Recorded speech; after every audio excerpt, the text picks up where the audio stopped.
नमस्कार। सवाल आज का देख रहे हैं आप सब। मैं हूं आपके साथ साहिल केरनी।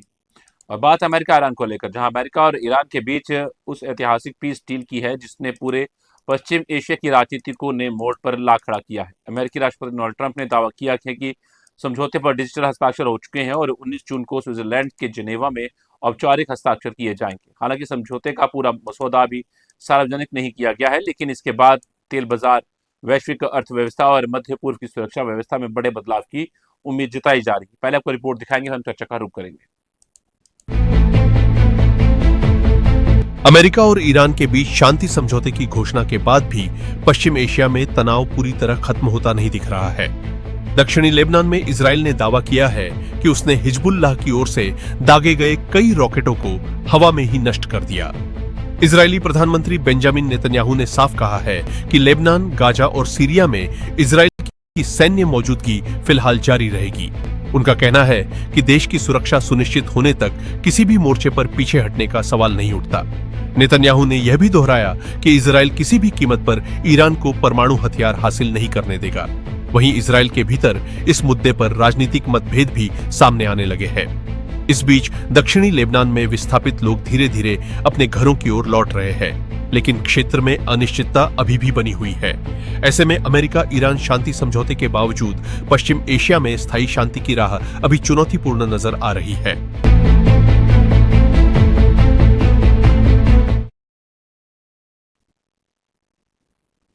तो रुक करते हैं चर्चा का। हमारे साथ दो खास मेहमान जुड़ चुके हैं और उनसे भी इन बातों को समझने की कोशिश करेंगे। दो खास मेहमान हमारे साथ, कैप्टन अनिल गौड़ सर है हमारे साथ, डिफेंस एक्सपर्ट सर, धन्यवाद शुक्रिया समय देने के लिए। और डॉक्टर राम नमस्कार। श्रीवास्तव है हमारे साथ, फॉरेन एक्सपर्ट सर, धन्यवाद शुक्रिया समय देने के लिए सर। जय हिंद सर। तो शुरुआत मैं करूंगा कैप्टन अनिल गौड़ सर से। सर, ईरान इस समझौते को अपनी जीत बता रहा है, जबकि इसराइल ने इसे दूरी बना ली है। वो साफ इनकार कर रहा है कि ये डील अमेरिका और ईरान के बीच में हुई है। जी, बात बिल्कुल सही कह रहा है इजराइल। ये डील जो है ये इजराइल इजराइल तो उसके लिए मान ही नहीं रहा था, क्योंकि वो चाहते हैं कि हिजबुल्लाह के खिलाफ जो है कार्रवाई बंद हो। मैं एक चीज बार बार एक चीज समझ समझ में मेरे को नहीं आती। एक टेररिस्ट ऑर्गेनाइजेशन है जिसको एक देश सपोर्ट कर रहा है और दुनिया सारी चुप है उसके लिए, सिर्फ इसलिए क्योंकि वहां से तेल मिलता है। तो बेसिकली अपने मफाद के लिए सारे चुप है कि दुनिया में क्या गलत हो रहा है क्या सही हो रहा है, उसके लिए उसके अंदर कोई उनके मॉरल्स नहीं है। या यूरोपियन नेशंस के ले लीजिए, अमेरिका के ले लीजिए, किसी के ले लीजिए, उनको सिर्फ नजर आता है कि जी ये ईरान से तेल आएगा सस्ता तो ठीक है जी, हमारा काम हमारी इकोनॉमी चलती रहेगी। वैसे वो मॉरल लेक्चर देने के लिए तैयार है। तो इसराइल ने बड़ा क्लियर कर दिया है, ये जो हो रहा है ये समझौता भी नहीं है, ये मेमोरेंडम सुना है इन्होंने। ये कोई डील वो समझौता नहीं है कि आप कहो जी ये डील साइन होगी, हाँ जी ये ऐसे 1 2 3 क्लॉजेस है, कुछ नहीं। इसमें 3 4 क्लॉजेस है, बस वही है। और बाकी सारी चीजें उन्होंने उसके ऊपर चला जी इसके बाद करेंगे। स्ट्रेट ऑफ हॉर्मुज खोलना था अमेरिका, क्योंकि अमेरिका तो वैसे ही पहले वो हम बार बार यही कहते रहे कि ये लड़ाई में अमेरिका तो हार ही गया है एक हिसाब से, क्योंकि अमेरिका जो चाहता था वो तो हुआ नहीं, रिजीम चेंज हुआ नहीं वहां पे अभी तक आईआरजीसी फिर भी लड़ रही है। और वही सपोर्ट चल रहा है उनका हूती के लिए, वही सपोर्ट चल रहा है हमास के लिए, वही सपोर्ट चल रहा है हिजबुल्लाह के लिए। जी। और चीन और रशिया जो है वो उसको सपोर्ट कर रहे हैं, तुर्की भी बीच में वो कहते हैं ना एक ठोका लगा लेता है, वो भी कुछ ना कुछ सपोर्ट करता है, हालांकि वो नेटो मेंबर है। तो इसमें बड़ा क्लियर है। अब ये जीत तो है ही आईआरजीसी की, इसमें कोई दो राय नहीं है कि आप एक टेररिस्ट ऑर्गेनाइजेशन को अपने मसौदे में ले आए कि जी वो बंद होगा तो वो भी ये डील चलेगी आगे। अभी भी इन्होंने बड़ा क्लियर कहा है कि अगर इसराइल ये अटैक करता रहेगा उसके ऊपर, हो सकता है कि शायद ये उसके बीच में से विड्रॉ कर जाए। अब ये देखना पड़ेगा, पर इसराइल ने बड़ा क्लियर कर दिया कि जब तक वो हिजबुल्लाह को जिस तरीके से हमास को उसने नहीं खत्म किया, जब तक वो उसको नहीं करेगा तब तक वो ये लड़ाई जारी रखेगा। एक दूसरा, वो जो पार्ट्स हैं जो उसके जो सदर्न लेबनान के जहां पे इसने कब्जा किया है उसको भी खाली नहीं कर रहा। तो ये बड़ा क्लियर कर दिया उन्होंने कि भाई ये जो है मसौदा जो है ये ईरान और अमेरिका के बीच में है। आप स्ट्रेट ऑफ हॉर्मुज खोले ना खोले, इसराइल को कोई फर्क नहीं पड़ता उससे। इसराइल ने कहा कि मैं इनको न्यूक्लियर, अच्छा अब दूसरी बात है, न्यूक्लियर वो जो यूरेनियम है, जो रिफाइंड यूरेनियम है, उसका अभी तक कुछ नहीं है। उसका कहा जी अभी बात होगी उसके ऊपर। और यही लेके सबसे पहले जो है अमेरिका ने किया था, इसीलिए कि भाई यूरेनियम में उसका इन्रिचमेंट होगी 60%, ये आगे बॉम्ब बनाने वाला है, तो इसीलिए हमने इसके ऊपर अटैक किया। अब ना उसका यूरेनियम आया, ना उसका रिजीम चेंज हुआ। अब होमरूज भी खोल दिया उसने। अब वो 4-5 शिप्स जो है, जिसके अंदर 2-3 थे उसके क्रूड ऑयल टैंकर ईरान के, और 2 उसके थे सप्लाईज के, जो है वो टैंकर अलाउ कर दिए अमेरिका ने कि हाँ जी जाइए आप पोर्ट्स में जाइए। इसका मतलब तो ये तो बड़ा सरासर साफ दिख रहा है कि ये हार जो है America as a super power, जो मैं आपको बार बार कहता हूँ, देखिए अगर हम दुनिया के अंदर ये सुपर पावर्स लें, तो सबसे पहले सबसे बड़ा सुपर पावर कौन सा था? स्पेन। स्पेन था जिसने सारी दुनिया को अपने कब्जे में किया हुआ था। स्पेन को मतलब कि वहां से लेकर वो सारी दुनिया के ऊपर उसके जिस हिसाब से अमेरिका के हैं वो। उसके बाद स्पेन के बाद कौन आया? डच।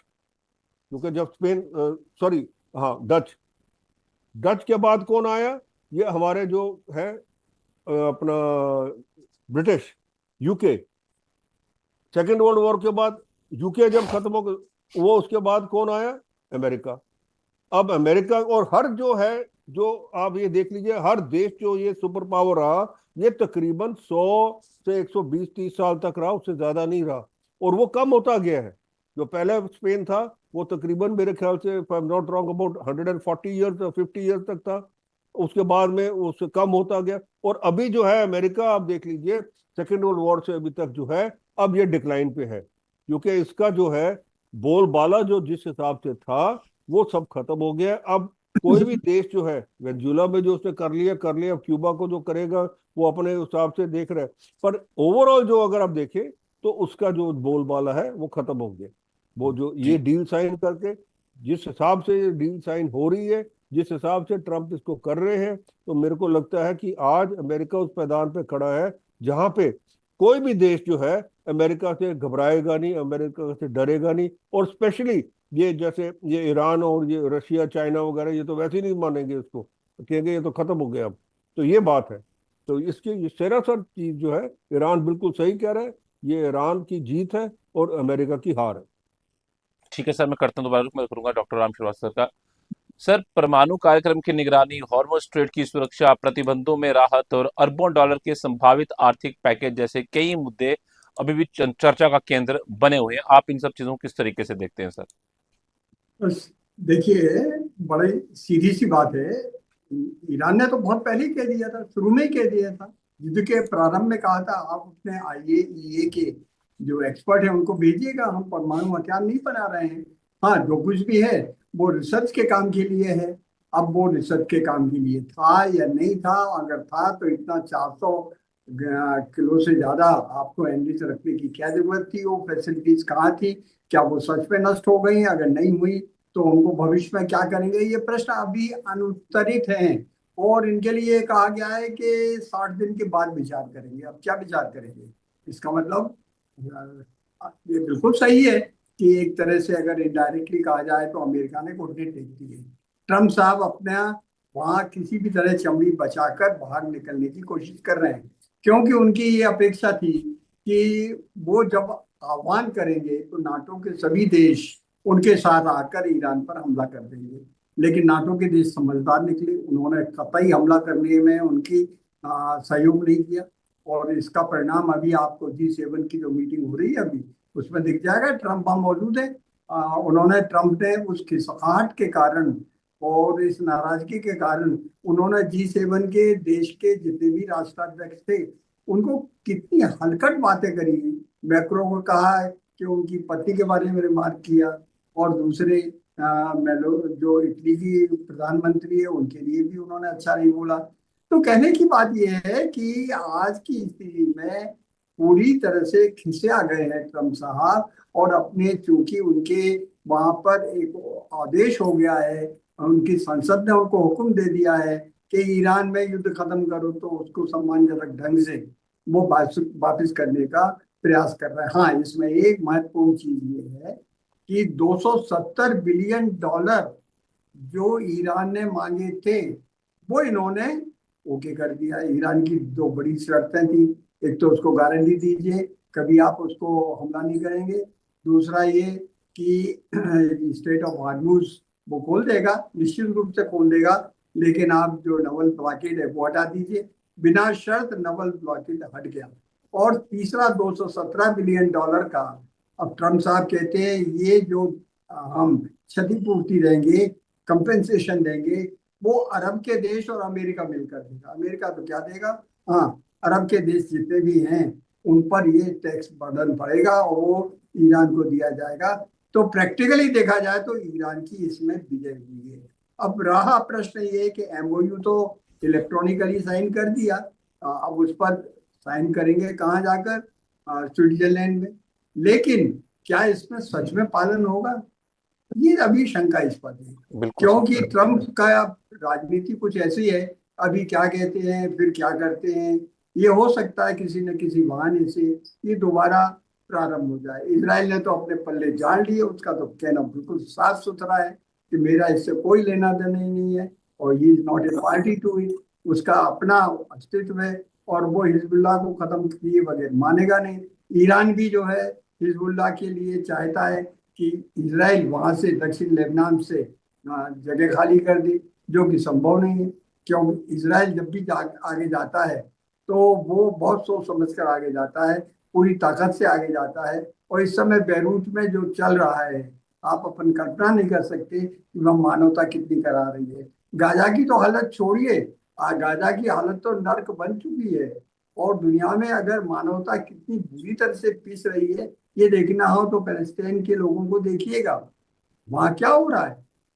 हजारों लोग जो है इजराइल की इस समय जेलों में बंद है, उनके साथ कितने कुकृत्य किए जा रहे हैं, उनके कपड़े उतार कर उनके साथ अमानवीय व्यवहार किया जाता है, महिलाओं के साथ तो है ही दुष्कर्म कर रहे हैं वो। और जरा भी कोई चू चपल करता है तो उनकी पार्लियामेंट ने डिसीजन ले लिया है कि इनको गोली छोड़ा दें, गोली छोड़ा दिया जाता है। और इसके बारे में संयुक्त राष्ट्र संघ का मानव अधिकार या दुनिया के जितने भी बुद्धिजीवी हैं जो कि भारत में भी रोया करते थे, पैलेस्टीन के लिए छाती पीटा करते थे, वो भी सब चुप हैं, सबके मुंह बंद हैं, कोई नहीं बोल रहा है।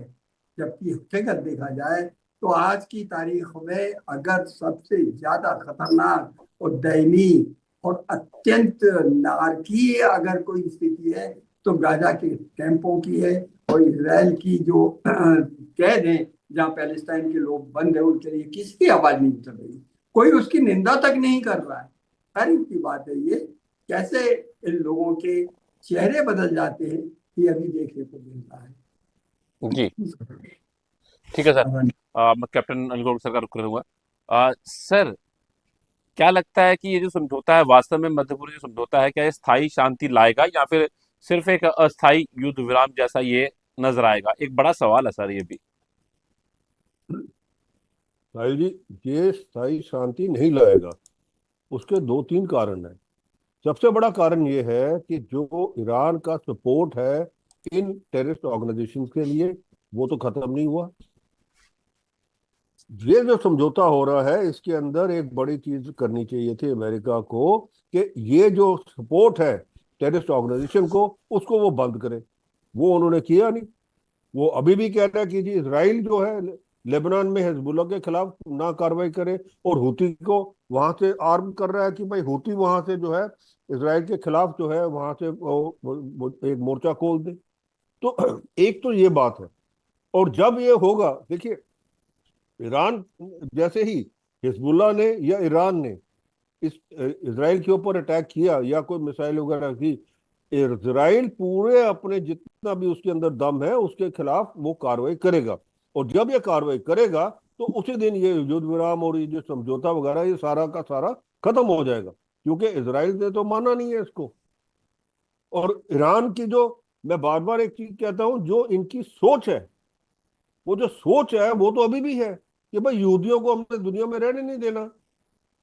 अब जब तक आप ये सोच नहीं बदलेंगे या इस सोच के खिलाफ काम नहीं करेंगे तो कैसे होगा, मेरे को समझ नहीं आती। ये शांति, स्थायी शांति कैसे बनी रहेगी जब आपके एक जहन में एक चीज है, वो ये हाल हाल जो हिटलर का था वही हाल इनका है। तो किस तरीके से आपकी ये यहाँ पे शांति होगी। दूसरी बात, अब ईरान का जो वर्चस्व है ये खाड़ी के देशों के अंदर, इसका दबदबा हो जाएगा, क्योंकि यही एक सबसे बड़ा जो है वहां पे जो दादा है बन जाएगा। क्योंकि अमेरिका, उन्होंने देख लिया जी अमेरिका तो उनके कुछ कर नहीं सकता। अब अमेरिका अपने ही काम में लगा रहेगा, जो सबसे अच्छा करता है कि मिसाइल और वो जो आर्मामेंट्स है, हवाई जहाज वगैरह, और जो ये सिस्टम्स हैं वो बेचेगा खाड़ी के देशों को कि हाँ जी आप खरीद लो। वो कहेगा जी हमारा तो काम चल रहा है बड़ा अच्छा, हमारी इंडस्ट्री चल रही है। और तीसरा सबसे बड़ा ये है कि जब भी कभी कोई ऐसी बात हुई तो कोई उसमें एक मैं कहूँगा ऐसी श्योरिटी नहीं है कि ईरान जो है होमरूज के अंदर फिर वो कार्रवाई ना करे। क्योंकि एक जैसे होता है ना कि शेर के मुंह में जब खून लग जाता है, तो वो कहते हैं ना कि शेर के मुंह में जब खून लगा हो उसको वो स्वाद जो आता ही रहता है, वो जब कोई प्रॉब्लम होगी वो कहेगा हाँ हाँ, वो जो था खून वही चाहिए मेरे को। तो वो फिर करेगा, तो फिर अमेरिका क्या करेगा, फिर आएगा तो हम ब्लॉकेट करने के लिए।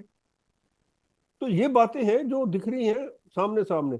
आपने उसका जो पैसा है, वो बड़ी देर से, मैं बार बार आपके भी चैनल पे कहा कि वो बड़ी देर से कह रहे थे जी हमें 24 बिलियन डॉलर हमारा रिलीज कर दो उसमें से, क्योंकि उनके पास पैसे की कमी आ रही है। तो अब तो वो पूरा उन्होंने कहा ठीक है जी आप ये साइन करो, तो हम आपको जो है ये आपका जो 300 बिलियन डॉलर जो है हमारे पास हम आपको दे देंगे, आप साइन करो पहले। अब साइन करने के बाद में क्या श्योरिटी है कि वो उसको एक बार पैसा आ गया उनके पास फिर वो वहां रहेंगे। मेरे को तो आईआरजीसी के ऊपर कोई भरोसा नहीं है, मैं बड़ा साफ कहता हूँ।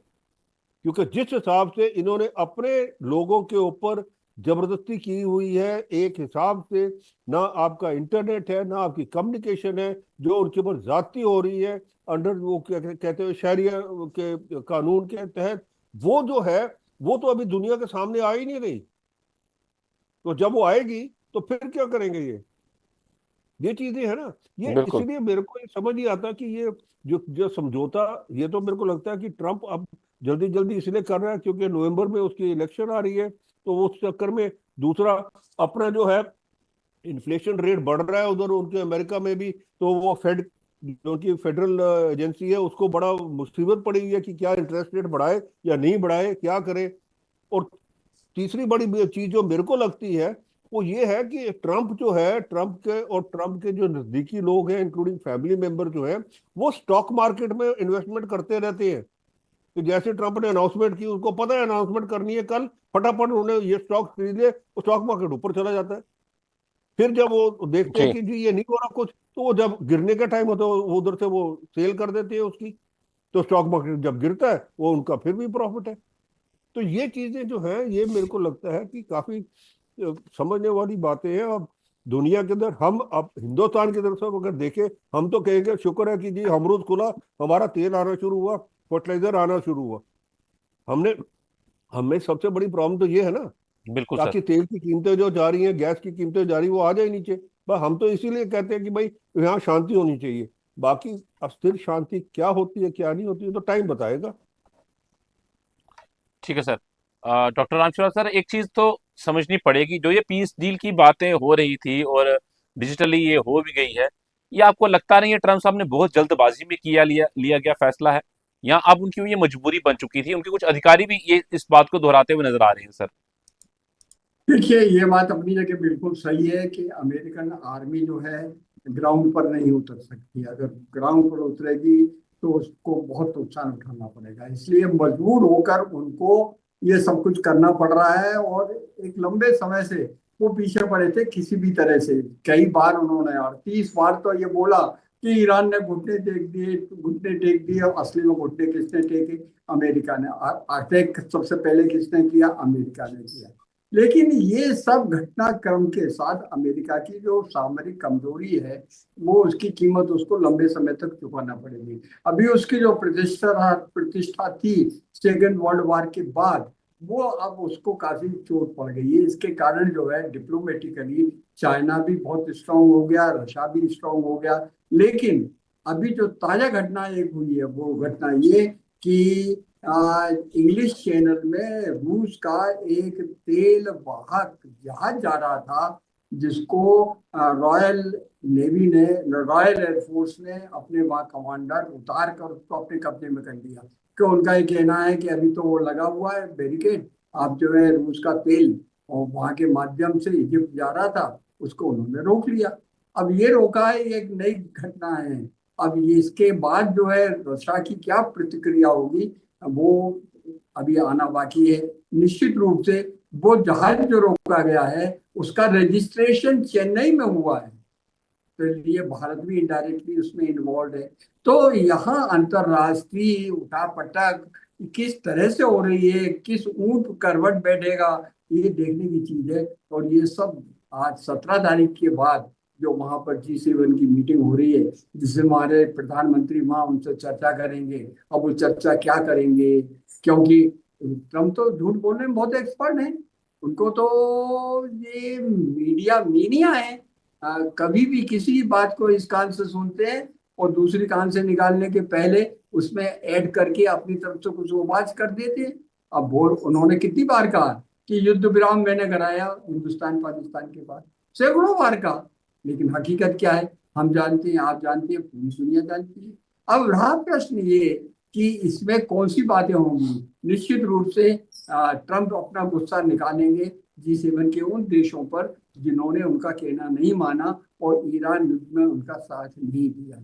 लेकिन मुझे उम्मीद ये है कि जो 30 देश जिसकी अगुवाई ऑस्ट्रेलिया कर रहा था, उनके दबाव में आकर इस डील को तो अधिक समय तक स्थायी करना पड़ेगा। स्टेट ऑफ हार्मोज पर इस समय रॉयल नेवी के भी वहां पर विमान वाहक पोत है, फ्रांस का भी है, हमारे भी तकरीबन काफी वहां पर जहाज मौजूद है, तो विक्रांत भी वहां मौजूद है। तो निश्चित रूप से ये मानकर चलिए कि आगे आने वाले समय में ये स्ट्रेट ऑफ हार्मोज तो खुल जाएगा, पर इस बात की कोई गारंटी नहीं दे सकेगा कि आतंकवाद खत्म हो जाएगा। बल्कि ऑन द कॉन्ट्रेरी आतंकवाद और ज्यादा नए सिरे से भड़केगा, क्योंकि जिन बच्चों ने, जिन युवकों ने गाजा में और ईरान में अपने माँ बाप को खून से लथपथ देखा है, जी अनाथ हो गए हैं हजारों की तादाद में, वो सब उनका खून ऐसा खोलेगा कि निश्चित रूप से भविष्य में वो उसका बदला लेने की भावना करेंगे। वो आतंकवाद और ज्यादा तेजी के साथ बढ़ेगा। ये मेरा अपना विचार है।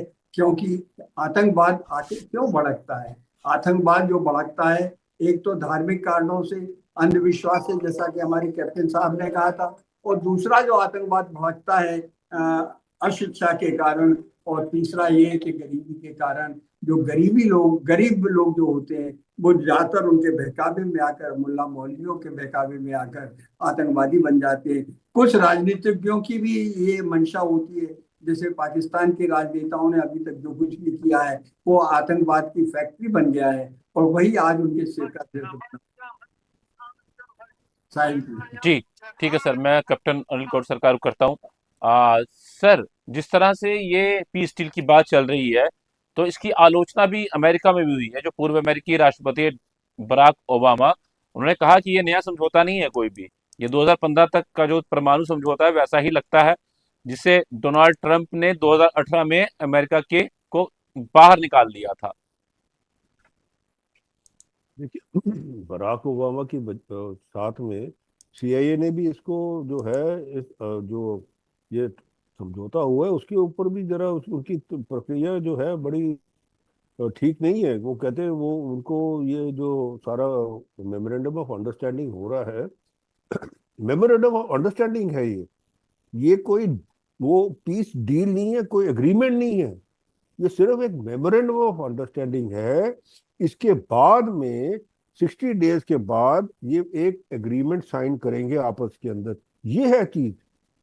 तो CIA ने भी इसके लिए कहा है, और इनके जो आर्मी जनरल्स वगैरह जो थे वो तो उन्होंने पहले ही कहा, और कईयों ने तो रिजाइन भी कर दिया, आपके सामने है। जी क्योंकि देखिए अमेरिका का ईरान के अंदर ऐसा घुसना, ऐसा उसको अंदर मिलिट्री एक्शन लेना, और ये जो चीज थी ये इसके अंदर कोई भी सहमत नहीं था इसके अंदर। तो ये जो इसीलिए आपने देखा ये जो ना कोई नेटो का था ना इनके अपने जो है वो जनरल्स रिजाइन कर गए इसीलिए। तो ये जो चीज है ये बेसिकली मेरे को लगता है कि जो डोनाल्ड ट्रंप है ना ये एक तो ईगोइस्टिक है इतने, उनको अपना ईगो जो है वो सबसे महत्वपूर्ण है। और उसके अंदर आप देख लीजिए हमारे प्रधानमंत्री जी को भी उन्होंने जरा वो उसी हिसाब से हिंदुस्तान को उस कटघरे में डाल दिया, क्योंकि प्रधानमंत्री जी ने उनको नोबेल प्राइज के लिए नहीं वो कहा जिस तरीके से पाकिस्तान के जनरलों ने और शहबाज शरीफ ने कहा जी इनको नोबेल प्राइज मिलना चाहिए, ऑपरेशन सिंदूर बंद कराया इन्होंने। तो जब हमारे प्रधानमंत्री जी ने कहा उसने कहा नहीं दिया कोई बात नहीं मैं 50% टैरिफ लगाऊंगा, फिर वो कहता नहीं 25 लगाऊंगा। तो एक ईगोइस्टिक आदमी के लिए उसको संभालना, उसको एक मैं तो कहूंगा कि अमेरिका जिस हिसाब से इन्होंने इसको जिता के ठीक है अपने हिसाब के लिए उनके अपने जो पॉलिटिक्स है उनकी आपस की उसके अंदर हम क्या सोच कर सकते हैं, पर ओवरऑल जो है ये जो चीज है ये स्थिरता नहीं लाने वाली। एक दूसरा इसके अंदर अस्थायी रूप से जो है जीत ईरान की हुई है। और तीसरा आप देखिएगा खाड़ी के देश जो सारे जो हैं वो अब ईरान के साथ अपना एग्रीमेंट करेंगे, अमेरिका के साथ नहीं, वो ईरान के साथ एग्रीमेंट करेंगे कि भाई आप बताओ कि क्या है। अच्छा ठीक है कोई नहीं, हम नहीं आपके इंटरफ्यूर करेंगे, हम नहीं इसमें करेंगे, आप हमारे को जरा जीने दो आराम से, जी। आप हमारे पे मिसाइलें मत छोड़ो। तो ये तीन चीजें बड़ी सामने आई हैं और यही चीज रहेगी आप देख लेना आने वाले दिनों में। ठीक। मैं करता हूँ डॉक्टर राम श्रीवास्तव सर का। सर, ईरान के फ्रीज फंड को लेकर बात करते हैं सर। दोनों देशों के अलग अलग दावे सामने आए हैं। ट्रम्प ने ईरान को आर्थिक पैकेज देने से भी इनकार किया है साफ तौर पर, फ्रीज फंड की बात भी साफ इनकारी है। और जेडी वेंस ने भी साफ कहा है कि ऐसा कोई भी डील के अंदर चीज शामिल नहीं है। तो सर उनकी तो पहली मांग यही थी। देखिए वो जो कहते हैं वो हकीकत में उसका उल्टा होता है। निश्चित रूप से उन्होंने क्रिप्टो करेंसी के माध्यम से काफी भारी भरकम उनको घूस दी होगी, तभी ईरान जो है एमओयू पर साइन करने के लिए तैयार हो गया, सहमति के लिए तैयार हो गया। और निश्चित रूप से उनका जो अभी स्टेटमेंट है ईरान के नेताओं का वो ये है, वो परखेगा। परखेगा क्या, माने सिग्नेचर करने के पहले वो ब्लॉकेट तो हटाना ही पड़ेगा। ना केवल ब्लॉकेट हटाना पड़ेगा, वो जो फ्री संपत्ति है ना उसको रिलीज करना पड़ेगा। और जो ताजा स्टेटमेंट है वो ये, अरब खाड़ी के देश जो है मिलकर उनको क्षतिपूर्ति करेंगे, जो 217 बिलियन डॉलर की है, जो अपने आप में काफी बड़ी अमाउंट है, रिकंस्ट्रक्शन करेंगे। अब उसके बीच में क्यों व्यापारी आदमी समझौता क्या करता है, वो जानता है कि अगर यहाँ लाइसेंस लेना है ठेका लेना है तो अंडर हैंड डीलिंग करना है। निश्चित रूप से ट्रंप ने कुछ ना कुछ अंडर हैंड डीलिंग किया है तभी, और वो उनकी कमजोरी जो है ईरान ने पकड़ ली है, यही कारण है इतना समय लगा। अब जो है हमको तो उम्मीद करना चाहिए जनहित में, मानवता के हित में, अपने देश के हित में, जिसमें ऊर्जा का संकट खत्म हो, महंगाई ना बढ़े। क्योंकि ये साल वैसे भी अल नीनो का साल होने के कारण बरसात की जो है असंभावनाएं काफी बढ़ गई हैं। ये हो सकता है कहीं ज्यादा पानी गिरे कहीं कम गिरे। पश्चिमी भारत में तो आप ये मान कर चलिए आईएमडी ने तो घोषणा की है कि औसत से कम वर्षा होगी। अगर सूखा पड़ा तो निश्चित रूप से हमारी और परेशानी बढ़ जाएगी। हालांकि हमारी सरकार इस समय सब चीजों के लिए तैयार है। उनने आपके जो यूरिया होता है उसकी व्यवस्था कर ली है, उर्वरक कभी कम नहीं होंगे, तेल की कमी नहीं होगी, हमने अल्टरनेटिव सोर्सेज ढूंढ लिए हैं। लेकिन ये सब होने के बावजूद भी देश को आर्थिक रूप से समृद्ध बनाए रखने के लिए आज आवश्यकता है कि हम अपने देश में किसी तरह की कलह ना करें, उल्टे सीधे स्टेटमेंट ना दें और अफवाहों पर यकीन ना करें। हकीकत में तेल की कमी, ऊर्जा की कमी किसी भी तरह की नहीं है। जी। कुछ लोग तो ये कह रहे हैं कि वहां ट्रम्प के साथ मिलकर आप क्या करेंगे, गले मिलेंगे। अरे भाई, ट्रम्प के साथ क्या करेंगे, बहुत सावधानी पूर्वक कूटनीतिक भाषा में उनसे स्टेटमेंट करेंगे, लेकिन गर्दन झुका के आंखें नीची करके बात नहीं करेंगे। जैसे पाकिस्तान ने उनके तलवे चाट कर अपनी स्थिति बनाने की कोशिश की, ऐसा नहीं करेंगे। भारत एक समृद्ध देश है, स्वाभिमानी देश है, और सभी देशवासियों को इस पर गर्व होना चाहिए कि हमारी विदेश नीति और हमारी सरकार सक्षम रूप से इस दुनिया के संकट से हमको निकालेगी। हाँ, शायद। ठीक है सर, धन्यवाद आप दोनों का हमारे जुड़ने के लिए। कैप्टन अनिल गौड़ सर आपको धन्यवाद, शुक्रिया समय देने के लिए। जय हिंद सर। और डॉक्टर राम शौर सर आपको धन्यवाद, शुक्रिया समय देने के लिए। अमेरिका और ईरान के बीच हुआ ये समझौता सिर्फ दो देशों के रिश्तों का मामला नहीं, बल्कि इसका असर पूरी दुनिया की राजनीति, सुरक्षा, ऊर्जा बाजार और वैश्विक अर्थव्यवस्था पर पड़ने वाला है। फिलहाल उम्मीदों का माहौल है, लेकिन कई ऐसे सवाल भी हैं जिनके जवाब आने वाले समय देगा। क्या ये डील स्थायी शांति की नींव बनेगी या फिर पुराने विवाद एक बार फिर सामने आएंगे? 19 जून को जिनेवा में होने वाले औपचारिक हस्ताक्षर पर दुनिया की नजरें टिकी हैं। फिलहाल के लिए इतना ही, मुझे दीजिए इजाजत। नमस्कार। द अर्थ न्यूज में खबरों का सिलसिला यूं ही चलता रहेगा।